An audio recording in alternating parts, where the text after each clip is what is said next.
해봅니다.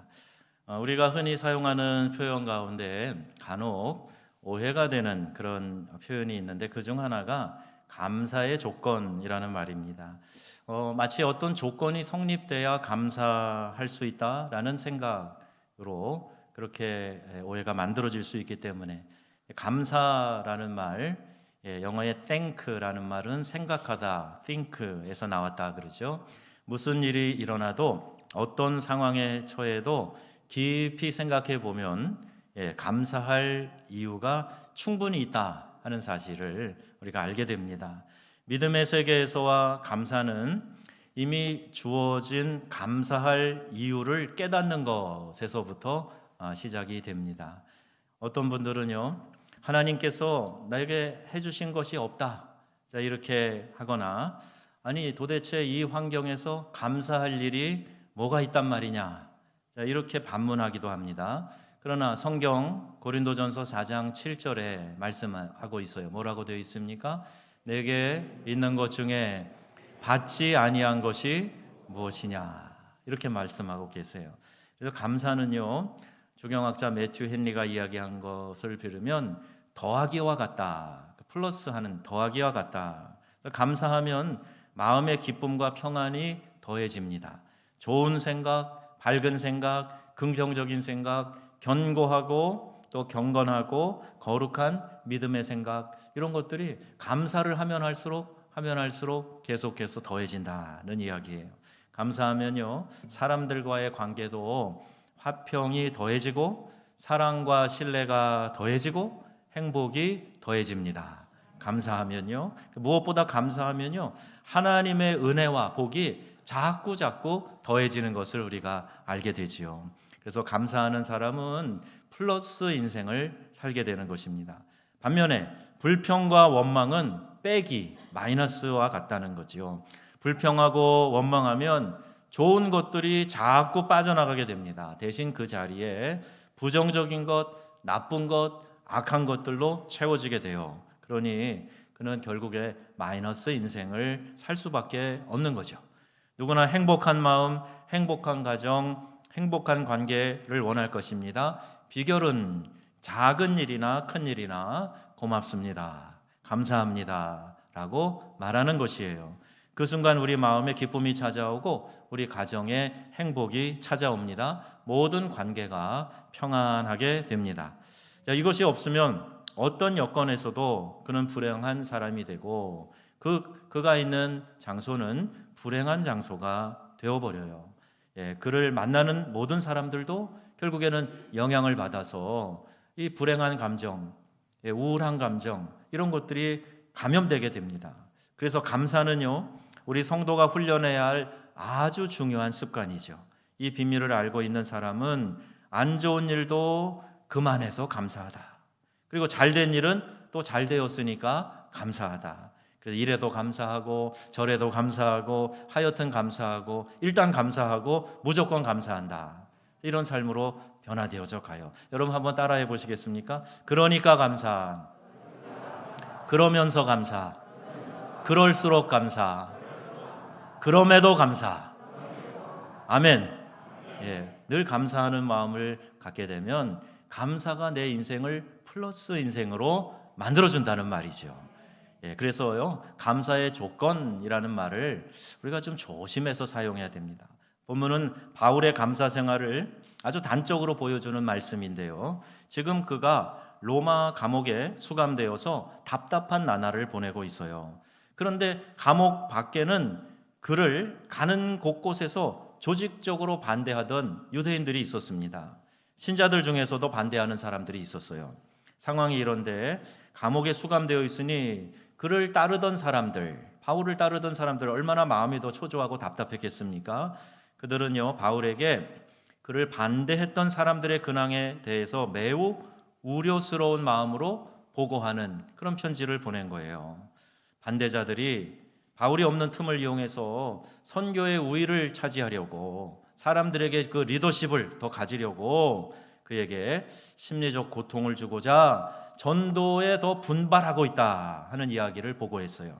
또한 자신들 역시 바울을 따르던 사람들이죠. 어떻게 해서든지 뒤지지 않으려고 애쓰고 있긴 하지만 바울의 부재로 인하여 참 우리의 힘이 딸린다, 역부족이다, 이런 이야기였습니다.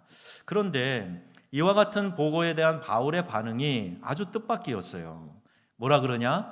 나는 기뻐하고 또한 기뻐하리라, 이렇게 이야기를 하는 거예요. 한마디로 오히려 기쁘고 감사하다는 것입니다.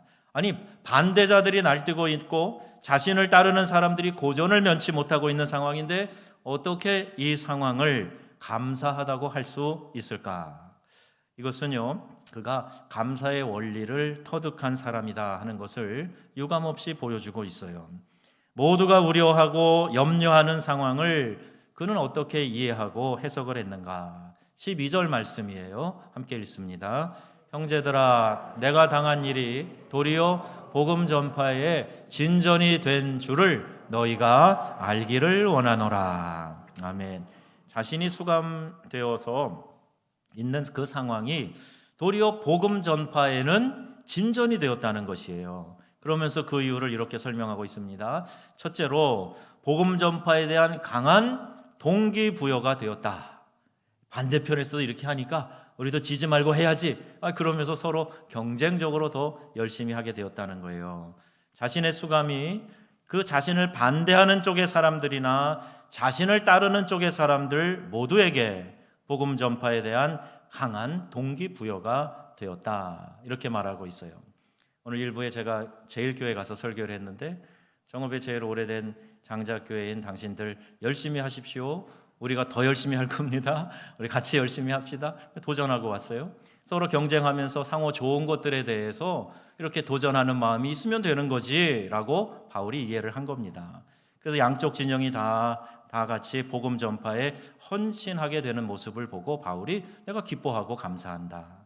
의도야 어찌 되었던 그동안 복음 전파에 미온적이었던 사람들이 자신의 수감으로 인해서 적극적으로 헌신하는 계기가 되었다. 결과적으로 그리스도의 복음이 널리 확장되게 되었다 하는 것에 대해 바울이 지금 감사하고 있는 겁니다. 또 하나는, 두 번째는 자신의 수감이 복음 전파에 새로운 문을 여는 계기가 되었다는 겁니다. 즉 신문하는 로마 고위층에게 복음을 전할 수 있는 기회가 된 거예요. 일반 죄수와 다르다 하는 것을 가이사랴에서 로마까지 호송을 맡았던 로마 백부장과 그 부하들이 이미 확인한 바 있죠.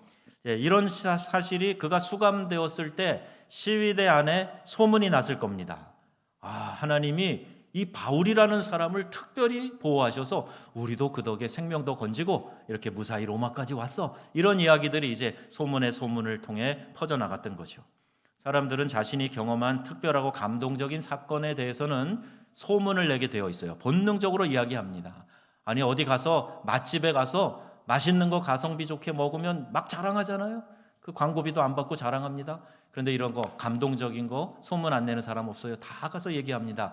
이런 소문처럼 효과적인 광고도 없다 그래요. 이런 소문이 잘 나야 됩니다. 우리 명성교회가 지역 복음화를 위해서 좋은 소문만이 잘 나게 되기를 바랍니다. 제가 최근에 들은 이야기는 참 좋은 얘기들이 많아요. 그래서 여러분, 교회가 영혼 구원하는 일에 있어서는 어쨌든 지역사회에 좋은 소문이 나야 돼요. 이제 연말이 되면 또 이웃을 돌아보고 또 그들에게 나누는 일들도 우리가 적극적으로 해야 합니다. 바울은 비록 수감은 되었지만 미결수였기 때문에 사람들은 자유롭게 만날 수 있었어요. 죄수의 몸이 아니고서 그가 어떻게 장기간 로마 시위대 안에 머무를 수 있었겠는가?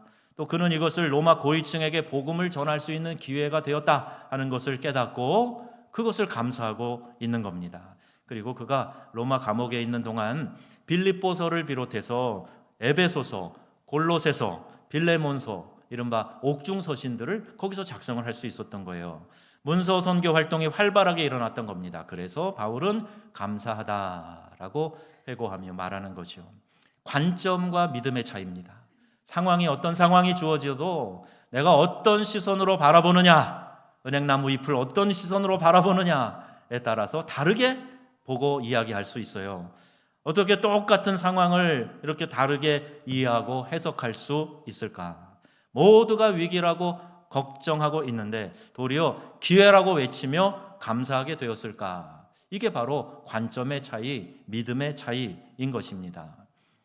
통계청 자료에 보면 우리나라 터널의 개수가 2,600, 약 2,700개 정도가 됩니다. 재작년 통계예요. 고속도로에만 무려 1,200여 개의 터널이 뚫려 있습니다. 국토의 70%가 산이니까 고속도로 내려면 할 수 없이 터널 뚫게 되죠. 작은 나라에 엄청나게 많은 수의 터널이 있어요. 인제 양양 터널은요, 길이가 약 11km가 됩니다. 왜 이렇게 터널이 많은 것일까? 두 가지 이유죠. 하나는요, 경제성이고 다른 하나는 빠르기 때문이라는 거죠. 산을 관통하기 때문에 거리를 단축할 수 있어요. 빙빙 돌아가지 않아도 됩니다. 산이기 때문에 토지 보상을 비롯해서 공사비도 줄일 수 있다. 자, 이런 이점이 있기 때문에 터널을 뚫는다는 거예요. 우리나라 굴 잘 뚫습니다. 전 세계 토목공사 대한민국이 아주 알아줘요. 하나님께서 우리에게 인생의 터널을 통과하게 하는 것 같은 어려움을 주시는 이유도 분명히 있어요. 물론 터널을 통과할 때는 답답하고 힘들죠. 어떤 영화 나온 다음에 터널 지나갈 때는 꼭 물 한 병씩 이렇게 챙겨가지고 가는 사람도 있다 그래요. 아무것도 보이지 않고 볼 수도 없고 죽을 지경입니다. 하지만 뒤돌아보면 이 터널이 지름길이었다 하는 사실을 깨닫게 되죠. 이 터널이 있어서 똑바로 걸을 수 있었고 더 빨리 목적지에 도달할 수 있게 되었다 하는 것을 깨닫게 됩니다. 그러므로 우리가 해야 할 일은요, 빌립보서 4장 7절 말씀과 같아요. 아무것도 염려하지 말고 다만 모든 일에 기도와 간구로 감사함으로 하나님께 아뢰는 겁니다. 그것을 우리에게 하나님이 말씀하고 계시죠. 인생의 터널을 만났을 때 걱정 염려하지 말고 감사함으로 뭘 하라? 기도하라는 거예요. 여러분, 맡기시면 하나님이 책임지십니다. 내가 맡기면 하나님께서 책임지십니다. 찜질방 가면 맡기지 않은 물건은 책임지지 않습니다 써놨어요. 그걸 볼 때마다 생각이 납니다. 그래, 맞아. 우리의 인생의 문제도 누구에게 맡겨요? 하나님께 맡겨야 됩니다. 그럼 하나님이 책임져 주시겠다 말씀하시는 거예요. 바울은 자신의 수감을 이렇게 해석을 했고 그래서 감사하게 된 겁니다. 바울은 자신에게 일어난 모든 일이나 사건의 배후에 하나님이 계신 것을 믿고 그 하나님께서 개입하시면 선으로 바꾸실 것이다 라는 확신을 갖고 있었던 거예요. 그래서 유명한 말이죠. 로마서 8장 28절 말씀을 하고 있어요. 같이 읽습니다. 우리가 알거니와 하나님을 사랑하는 자 곧 그 뜻대로 부르심을 입은 자들에게는 모든 것이 합력하여 선을 이루느니라. 아멘. 지금은 어렵지만 캄캄하지만 터널을 통과하는 것처럼 답답하지만 그러나 이 모든 것을 합력하여서 하나님께서 선을 이루어 주실 것을 나는 믿습니다. 이 고백을 로마서 8장에 담고 있는 겁니다. 바울은 지금 자신의 수감도 이런 믿음의 관점에서 해석을 했어요. 그렇게 이해하고 있어요. 우리 또한 바울처럼 감사로 바라보는 이 믿음의 관점이 필요합니다. 여러분, 또 감사는요, 행동이에요. 감사의 사전적인 정의를 한번 보니까요, 도움을 받거나 은혜를 입어 마음에 차오르는 흐뭇하고 벅찬 감정, 이렇게 정의를 했는데 이것은 감사를 감정의 영역에만 치중해서 설명하는 그런 아쉬움이 있어요. 이 감사라는 말에 한자어를 한번 보세요. 한자어를 보면 감이라는 단어는 다한다라는 뜻이죠. 그 다한다는 뜻의 함에다가 마음 심자가 합해져서 되어 있어요. 이런 뜻입니다. 마음을 다한다. 그런 뜻이 감자예요. 사자라는 말이 더 의미가 있어요. 말씀원에 솔사자가 합쳐져 있어요. 그러니까 화살로 전하듯이 뜻을 전달한다는 겁니다. 화살을 쏘면 화살은 날아가는 거죠. 액션, 행동이 있는 거예요. 그러니까 감사는요, 내 생각에만 마음에만 그쳐 있는 것이 아니라 행동으로 옮겨져야 된다 하는 것을 이미 이 의미 글자에 담고 있습니다. 감사하는 마음은 표현될 때 아름답고 완성이 되는 거예요. 우리가 사랑을 표현할 때 사랑이다. 종이 울려야 종인 것처럼 사랑도 표현할 때 사랑이다. 이런 말 하죠. 감사도 표현되어져야 하는 겁니다. 사람 사이에서도 감사가 윤활유 역할을 해줍니다. 하나님께도 감사의 행동은 꼭 필요한 겁니다. 이 강문호 목사님의 간증을 접한 이후에 제가 해마다 실천을 했어요. 감사절에 성도들이 하나님께 대한 사랑을 표현하는 마음이 너무 밋밋한 것 같아서 그 목회하시던 교회에서 교인들에게 그렇게 도전을 했다잖아요. 나를 지켜주신 하나님, 그 하나님의 은혜가 겨우 구두 한 켤레 가치밖에 안 되냐. 그래서 목사님이 가르치신 것이 그러면 1년 결실을 감사하는 거니까 하루에 1,000원씩만 감사를 해도 1년이면 365일이니까 36만 5천 원 될 텐데 우리의 감사가 너무 빈약한 거 아니냐. 성도들에게 의미 있는 도전을 한 거예요. 그래서 우리 교회도 그때부터 365 감사헌금을 하게 저도 제안을 했는데 저도 실천했지만 많은 교우분들이 따라해 주셨죠. 강문호 목사님은 나이 꽉 찬 딸 시집 보내게 된 이 드라마틱한 간증 전해주셨고 저희 교회 성도님들도 이 365 추수감사 헌금 이후에 하나님이 이렇게 응답하셨다라는 아주 재미난 간증들도 축복의 간증들도 많이 해주셨어요. 저도 우리 아들 또 이제 취업을 위해서 하나님께 예물 아들 이름으로 드리고 함께 기도해서 IT 기업 선망하는 기업에 잘 취직돼서 다니고 있어요. 여러 가지 하나님이 꼭 헌금을 통해서만 하나님 복 주셨다 이런 이야기는 아닙니다만은 우리가 얼마나 하나님께 감사하고 하나님께 영광 올리는 마음을 가지고 있느냐에 따라서 우리의 삶이 달라진다는 것이에요. 여러분 이 가을에 특별히 하나님께 감사하는 마음의 행동이 이어지시기를 주님의 이름으로 축복합니다. 취업할 것도 없고 감사할 것도 없고 감사하고 싶은 마음도 안 드는 분들은 감사하라고 하는 것이 마음의 부담이라는 거 잘 알아요. 하지만 여러분 믿어지지 않을 때가 믿음이 정말 필요할 때고 감사할 수 없는 상황일 때가 그때가 정말 감사가 필요할 때입니다. 어떻게 감사할 수 없는 형편에 감사할 수 있을까? 어떻게 항상 감사함으로 깨어 있을 수 있을까? 초점을 주님께 맞추면 항상 감사할 수 있게 됩니다. 골로새서 3장 15절 말씀이에요. 함께 그리스도의 평강이 너희 마음을 주장하게 하라. 평강을 위하여 너희가 한 몸으로 부르심을 받았나니 또한 너희는 감사하는 자가 되라. 아멘. 아무리 힘들고 어려워도 감사할 수 있습니다. 예수님 안에 있으면 감사가 되는 것입니다. 어렵고 혼동이 되는 환경에 부딪히면 그것에 의해서 우리의 마음이 위축되게 되죠. 환경에 푹 빠져서 하나님을 바라보면 항상 하나님에 대한 비뚤어진 이해를 갖게 됩니다. 하나님은요, 나를 사랑하지 않으셔. 하나님은요, 공평하지 않으셔. 이렇게 생각을 하는 거예요. 어제 정선희 우리 개그우먼 간증하는데 그분도 한참 마음이 가라앉을 때 이런 불평과 불만 하나님을 향해 막 쏟아놓는 그런 시간이 있었다 그러잖아요. 우리도 그럴 수 있단 말입니다. 여러분도 비극적이고 혼동스러운 환경에 푹 빠져서 이렇게 하나님을 원망한 적이 혹 있을지 모르겠어요. 하나님의 사랑과 지혜에 대해서 의문을 제기했을 것입니다. 힘든 환경에 푹 빠져서 하나님을 바라보면 이렇게 되는 거예요. 그러면 어떻게 해야 됩니까? 먼저 하나님을 바라봐야 돼요. 믿음의 주요 또 온전케 하시는 이인 하나님을 바라봐라. 하나님이 십자가에서 이미 그분의 절대적인 사랑을 우리에게 표현해 주셨어요. 그래서 그 십자가의 은혜 생각하며 주님의 십자가 바라봐야 돼요. 그리고 하나님의 관점에서 여러분의 형편을 보게 해달라 하고 기도해야 합니다. 그러면 성령님은요, 우리 안에서 이 감사의 기적이 일어나게 해 주실 것을 믿습니다. 우리가 어려운 일을 당할 때 주님을 먼저 바라보면 우리 생각과 주님의 생각이 너무나 다르다 하는 것을 깨닫게 됩니다.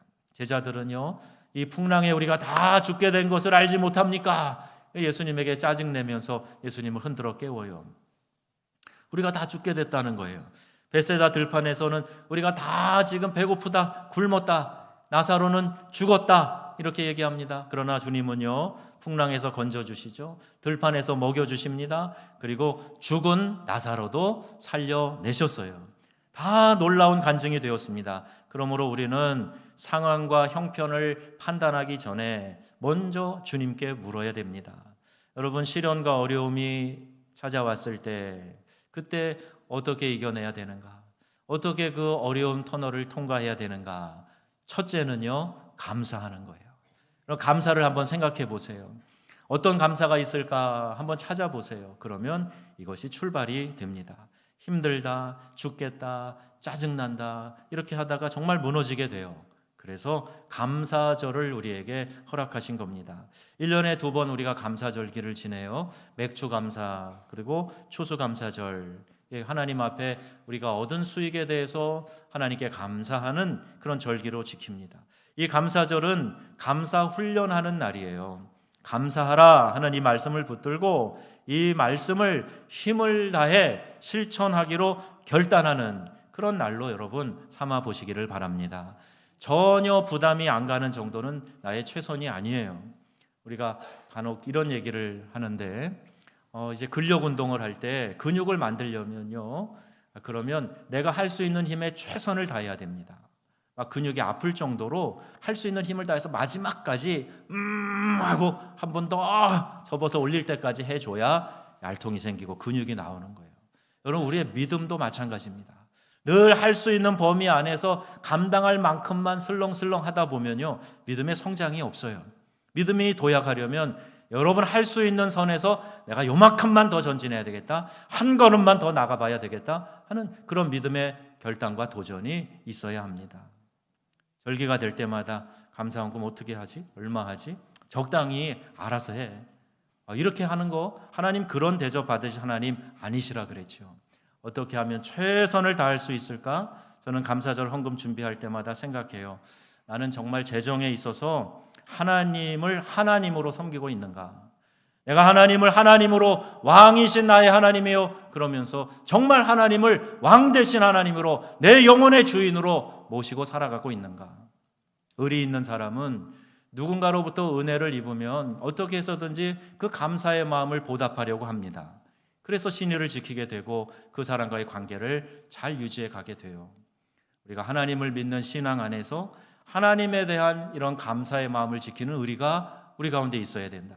최선을 다해서 감사하는 저와 여러분들 다 되기를 주님의 이름으로 축복합니다. 설교를 준비하면서 다시 깨닫는 메시지가 있어요. 아무리 힘들고 어려워도 너 감사하면서 살아볼래? 우리 하나님이 그렇게 말씀하시는 거예요. 너가 지금 생각대로 잘 풀리지 않아서 낙심하고 주저앉고 용기를 잃고 있어도 한번 감사하면서 살아볼래? 감사가 네 인생을 열어가는 묘약이 될 거야. 이런 깨달은 말입니다. 여러분, 감사할 대상, 그분이 주신 구원을 생각하면서 이 감사의 절기를 준비하시기를 바랍니다. 이번 추수감사절이 우리의 감사 생활에 놀라운 변화가 나타나게 되기를 축복합니다. 강단 장식을 하나를 해도, 기관에서 찬양을 하나 준비를 해도 내가 최선의 것을 올려드리겠다라는 그런 마음으로 해야 돼요. 나는 무대 체질이니까 그냥 서서 뚝 하면 잘해. 아니요. 그럼 하나님이 절반밖에 안 받으세요. 잘할 수 있는 사람도 그걸 위해서 더 열심히 준비하고 준비하는 과정을 기도함으로 하나님께 올려드려 보세요. 우리 하나님이 얼마나 기뻐하실까. 여러분, 우리의 마음과 정성을 다해서 이번 감사절기에 하나님께 영광 올려드리는 저와 여러분들 다 되시기를 바랍니다. 한 해를 지켜주시고 복 주신 하나님께 감사하는 마음을 올려드리되 최선을 다해서 올려드리는 저와 여러분 되시고, 이 감사의 절기 이후에 우리 사랑하는 성도님들의 삶이 놀랍게 변화되는 하나님의 복된 삶이 되시기를 우리 주 예수님의 이름으로 축원합니다. 아멘.